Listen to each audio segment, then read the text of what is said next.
Thanks. Morning, Stephen. First of all, can I have the team news ahead of tonight, or injury news rather? So still no Ryan Jack. That's moving along, but a lot slower than we would like. So he won't be available for tomorrow. Everyone else is available besides Katic, who's long term, as you know. And I was just want to ask about James Tavernier. Obviously, his form has been absolutely fantastic, but fans have been very complimentary of his leadership this season, and it seems to be something that's developed throughout his time, your time at the club. For sure. There's certainly been big developments in terms of James's leadership.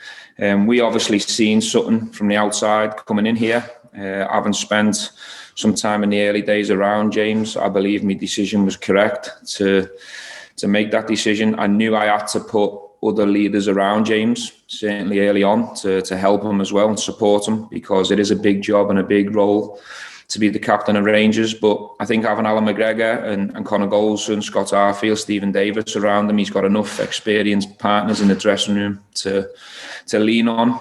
And he's also got massive respect and support within the staff. So he's took that role on fantastically well, and he's growing and getting better all the time. And I think of late his form, but also his standards on and off the pitch have been absolutely top class. Thank you. Charles, go ahead, please. Morning, Stephen. And there was obviously the sad news yesterday about your former manager, Gerard Houllier. I wonder how much he shaped you as a manager and his coaching and his influence, and how much that has resonated on you. And I just wondered if you could pay tribute to him. Yeah, I would like to pay tribute to him. Yesterday was a really tough day for myself and Gary McAllister. Gerard obviously played a huge part in both our careers and also our lives. So the news yesterday was really difficult to take. It was a huge blow. Came in yesterday morning really happy after our result of the weekend, and then to receive that news was a bitter blow. He was a special man, a caring man, a loving man, more than just a manager. Throughout your career, different people look after you and shape you in your younger days. Steve Highway, Hugh McCauley, Dave Shannon, for example, and then they pass you on to the first team staff, which was Gerard Houllier and Phil Thompson and Sammy Lee, who done an incredible job for me in terms of where I was at from an age and also a player. Gerard was at the forefront of that in terms of shaping me into a better player, into a better person, a better leader. So I've got an awful lot to thank the man for, and finding it really hard to come to terms with it right now. Andy Newport, please. You're on mute, Andy. Sorry, Stephen. You spoke obviously at the weekend about Alfredo and his confidence levels. Is the thing that perhaps this season takes a wee bit of the pressure off you and him is that you've now got the sort of options, the strength and depth that allows you not to have to rely on him week after week when he perhaps does have a wee dip in form? Listen, we want to rely on Alfredo all the time. That's his job. Alfredo has to handle that pressure. I have to handle that pressure. We all do. We're all representing Rangers. It's quite normal for players to have dips in confidence or form, but what you do know that it's only temporary, and we know he'll bounce back, and it won't be too long before he's scoring lots of goals and he's smiling even more than he is now. But I think one important thing to mention is he's doing a fantastic job for the team in terms of his hold-up play, in terms of the messages we're giving him, what he needs to do for the team in and out of possession. So just because people on the outside don't see the goals raining in, it doesn't necessarily mean that we have the same feelings towards Alfredo. We've been really proud of what he's give this season. He's got a lot more teammates that are capable of helping him in terms of the volume of goals that the team needs. And we'll do everything we can to support him and get him back to where we all need him. Thanks, Steve. Alison, go ahead, please. Morning, Stephen.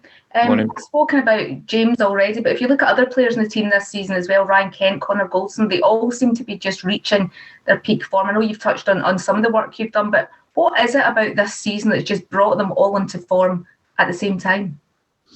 I think you'd have to give credit to the players individually and collectively. They've come back in pre-season really focused, really zoned in on how the season needs to look. They're all accepting the responsibility and the ownership in terms of where they need their form and what they need to give to the team.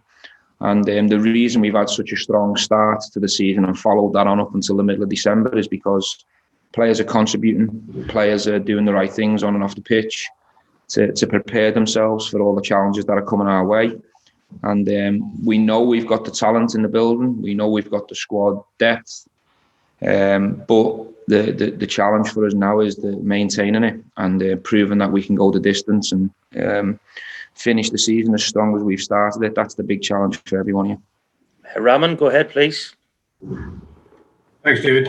Steve, can I just follow up on Morelos? Can I read from what you said there that you, over his overall play, you're happy with? It's just the kind of his goals that he's not scoring to the high heights he hit last season. So therefore, there's not a question that you might take him out of the team. And can I just check with, in terms of Ryan Jack, has he suffered a setback? Because that's a few weeks now, isn't it?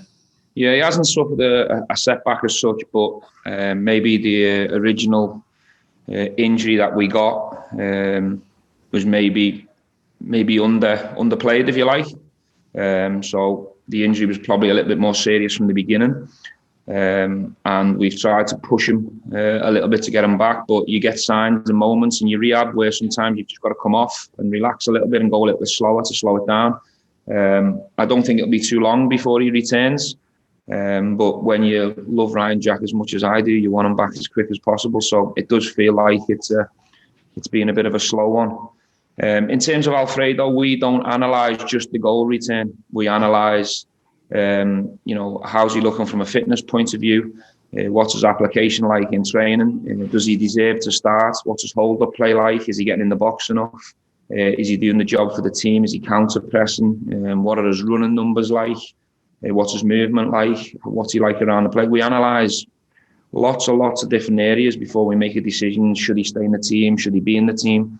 I don't think it's fair to judge any player on just goal return or how many assists you get or how many clean sheets. There's a lot more to it than that. Gabriel, go ahead, please.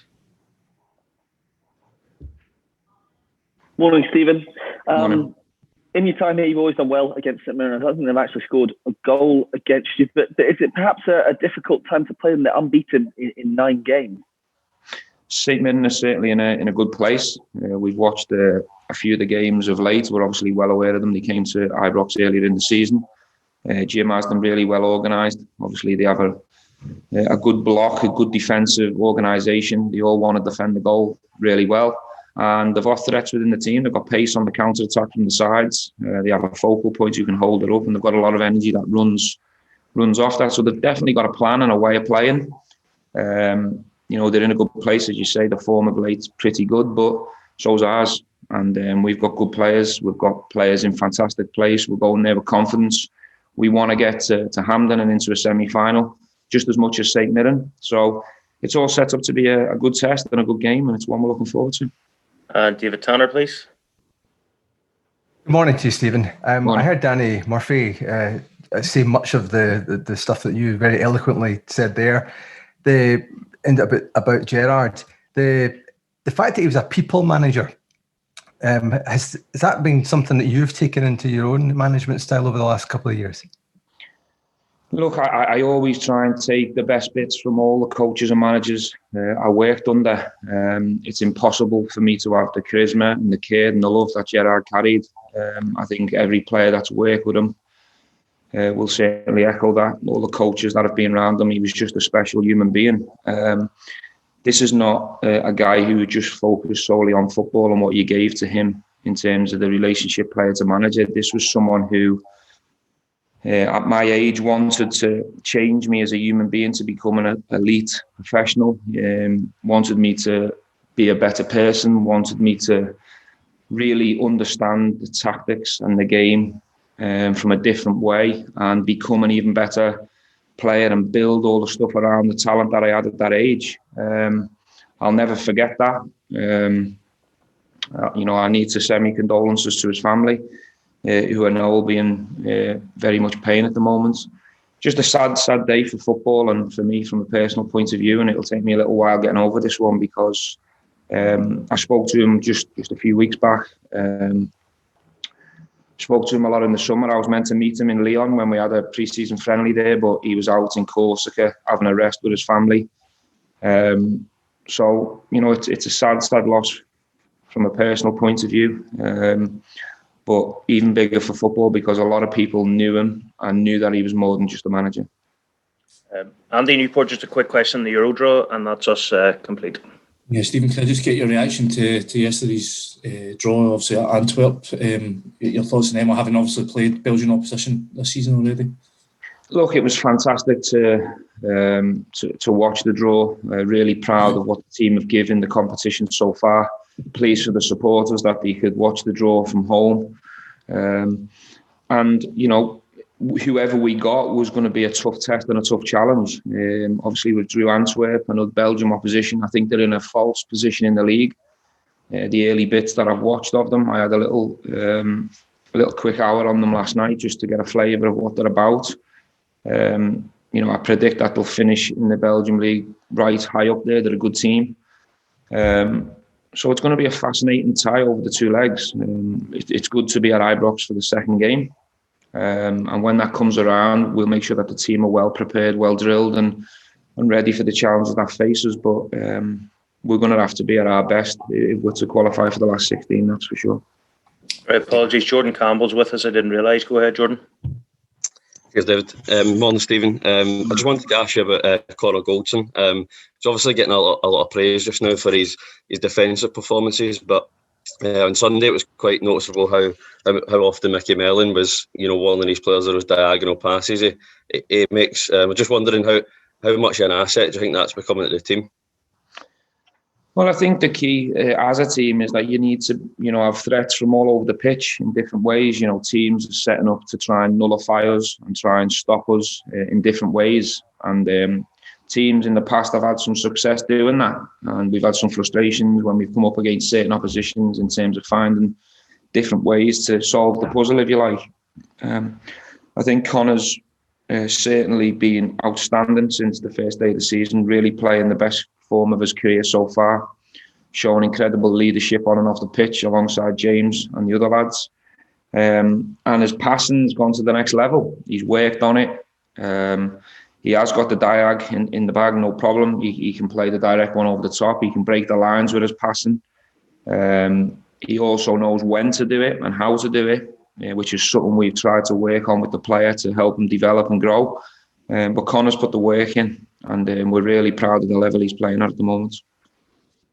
Thanks, guys. Appreciate that. See you tomorrow night if you're coming along. Thank you. Thank you very much. Cheers.